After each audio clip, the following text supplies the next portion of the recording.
और चिंतन कार्यक्रम आधारित है आध्यात्मिक दर्शन पर। आइए सुने आज का चिंतन।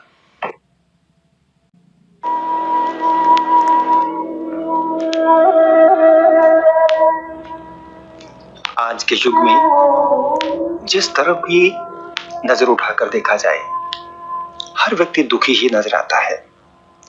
कोई भोजन के लिए दुखी है, कोई वस्त्र के लिए, कोई गरीबी के कारण, कोई पड़ोसी के कारण, कोई काम मिल जाने के कारण तो कोई काम नहीं मिल जाने के कारण। दुख किसी भी प्रकार का क्यों ना हो, आखिर दुख ही होता है।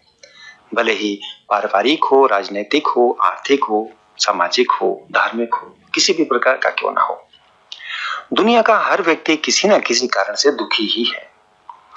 दुखों के इस सागर में भी अपवाद स्वरूप करोड़ों में से एक व्यक्ति ऐसा मिल ही जाएगा जो अपने आप को दुखी महसूस नहीं करता।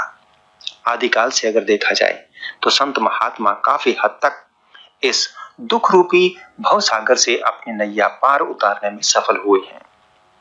महाभारत काल में सत्ता में रहने वाला दुर्योधन दुखी था, जबकि सत्ता से बाहर रहने वाले पांडव हर कष्ट में सुखी। दुर्योधन से लोग दूरी बनाए रखते थे, जबकि पांडवों के साथ लोग चलते थे, और वो भी पूरी भावनाओं के साथ। दुनिया को इस प्रकार दुखी भवसागर में देखकर सिद्धार्थ ने राजभोग त्याग दिया। वे इतनी दुखी हुए कि वर्षों की साधना करके दुख के कारणों का पता लगाया और दुनिया को समझाया कि दुख से कैसे निजात पाई जा सकती है, छुटकारा पाया जा सकता है, जिसका लाभ आज पूरी दुनिया उठा रही है। संत महात्मा भी दुखी होते हैं लोगों को दुखी देखकर। अपने किसी काम से वो दुखी नहीं होते। आम जनता की अज्ञानता और नादानी पर उन्हें हंसी आती है। जब कोई आकर महाराज से प्रार्थना करता है कि मेरा फला काम हो जाए महाराज, महात्मा उस समय हंसते हैं, सोचते हैं मैं यहाँ क्या देने के लिए बैठा हूं और ये नादान बालक मेरे से एक तुच्छ वस्तु मांग रहा है। भला मानस ये नहीं जानता कि जो वस्तु ये मांग रहा है उससे इसको सुख नहीं, आखिरकार दुख ही प्राप्त होने वाला है। फिर भी क्षणिक सुख के लिए वे मांग को पूरी कर देते हैं, ये सोचकर कि शायद बाद में कुछ अच्छी चीज मांग ले।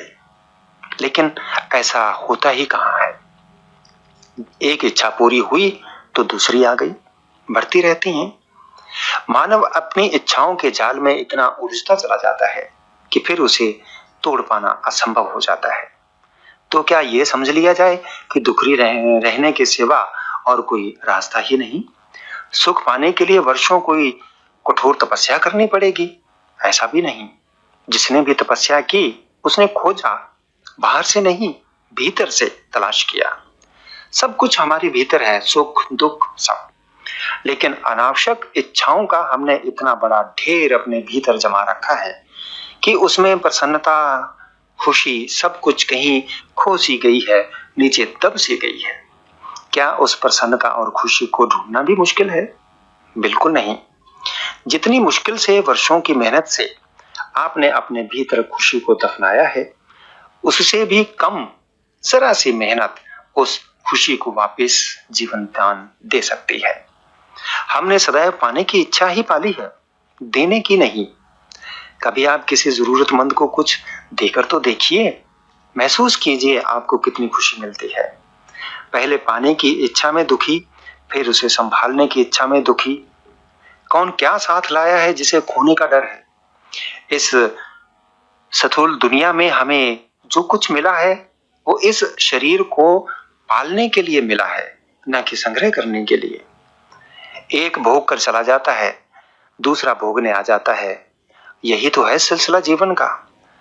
प्राकृतिक रूप से सृष्टि ने जो हमें दिया है वो उपयोग करने के लिए दिया है, संग्रह करने के लिए नहीं दिया। सभी के लिए, एक के लिए नहीं।